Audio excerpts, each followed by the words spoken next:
ating lahat. So, let's start. First, i-open po muna natin yung Microsoft Word document.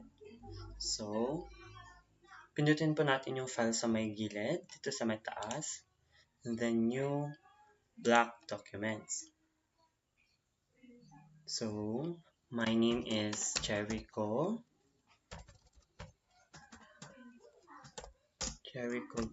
B. Bruno.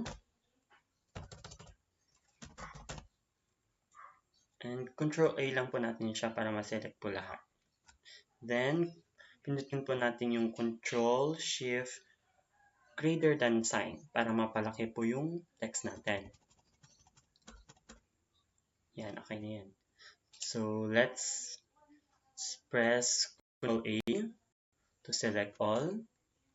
And then, Control B for bold, para i-bold natin yung text. Control B. Kapag na ganyan, pwede natin i-Control Z to undo para bumalik yung ginawa natin. Yan. Control B for bold. And Control U naman kapag underline. And then Control E for centered. Yan.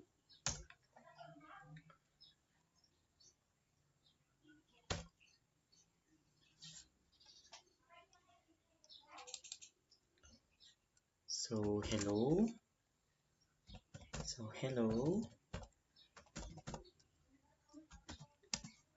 My name is Jericho B. Bruno. And I'm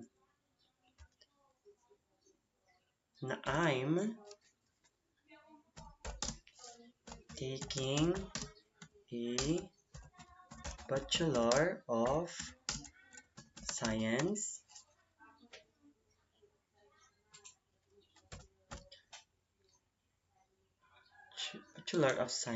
in Hospitality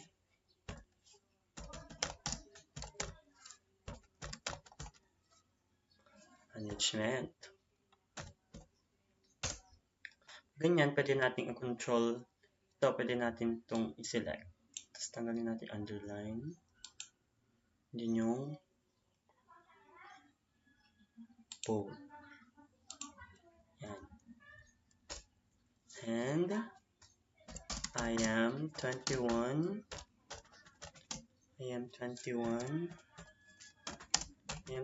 years old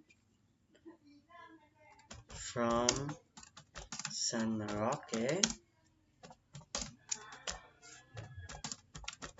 Manuel,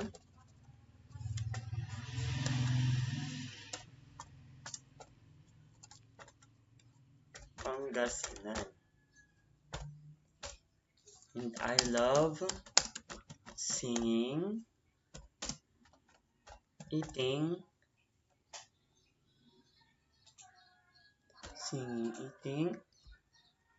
and hangouts with my friends.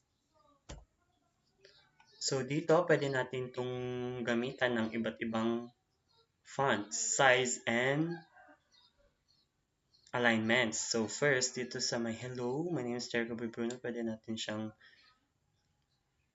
i-click muna natin siya, then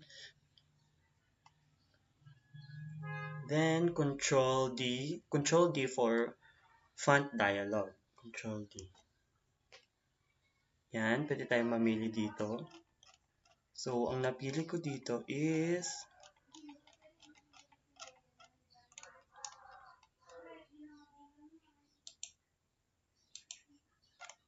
yan. Garamond. So, okay lang natin. The next is ito din. Select din natin. Kung makikita din naman natin dito sa may taas, sa may gilid. Dito din natin itong i-press yung arrow down dito para makapamili ng iba't ibang fonts.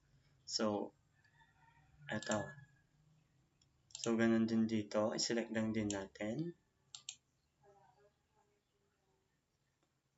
And also, we can use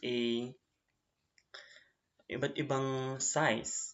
Yan lang, press lang natin. Then, kung makikita natin dito yung dalawang A sa may taas, sa may gilid, may A na may arrow pataas and may A na arrow na pababa. Then, press lang natin yung paliit para mapalit natin yung text. So, yan. And then, ito din. Palakihin din natin to. Yan. Then, next is ito. Paliitin lang din natin. Yan. Also, pwede din natin itong gamitin ng iba't ibang alignments.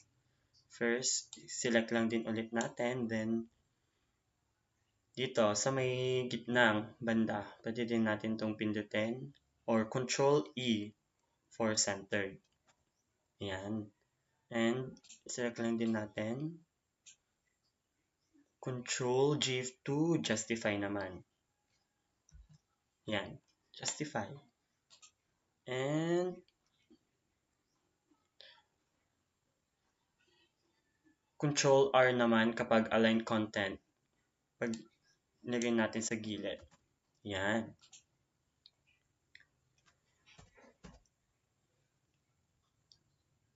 So, Control L naman kapag mag-insert tayo ng bullet or numbers. Control Shift pala. Control Shift kapag mag-insert tayo ng bullet or number. Ayan. So, my hobbies are, I love playing volleyball. Yan pala. I-select lang natin to, tapos palakihin. Control Shift, greater arrow. Ayan. And then, enter lang natin, tapos, yun na. Yan. Tapos, I love also eating. I love singing. I love taking pictures. Also, I also like dancing. Yeah.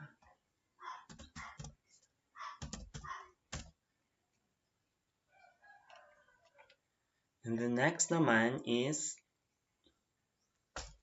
pwede tayong mag-insert ng picture natin. Dito sa may taas, sa may gilid, pindutin lang natin tong insert. Yan, wait lang natin then pictures. Yan, pictures. Then, magpapakita dito, this device. And then, yan. I-press lang natin kung anong gusto natin dito na picture. Press, and then insert.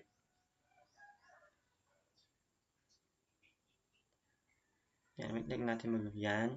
And then, pindutin lang natin dito, wrap text. Or pwede din dito, or ito. So, pindutin natin yan. Then, pumili tayo dito is behind the text. Piliin natin behind the text para ma-edit natin. Then yan, palit lang natin.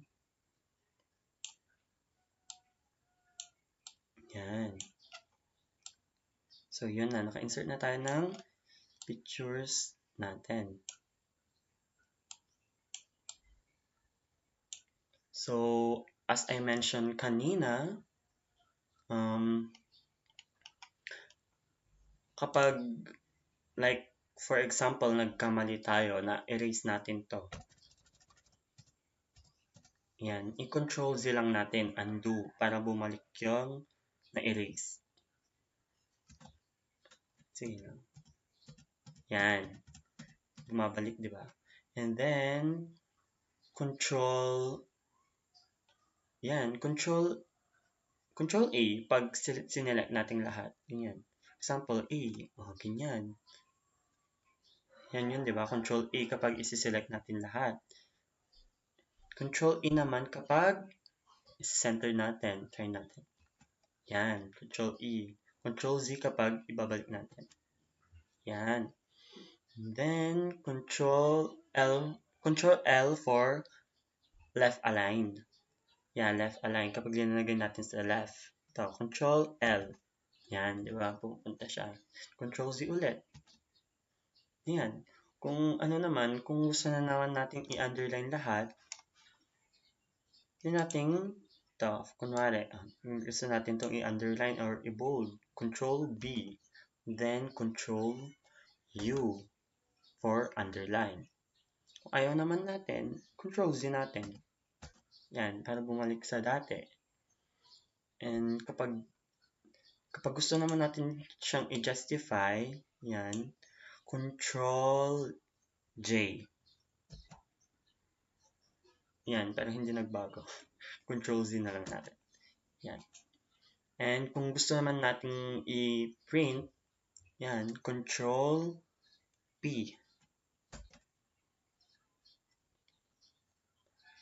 Wait lang. Yan, Control P for print. Back natin.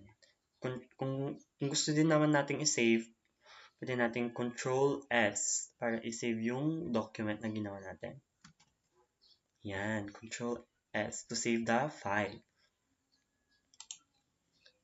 So, ayun lang po yung video. Ito lang po yung laman ng video ko ngayon. So, thank you for watching. Sana nag-enjoy kayo.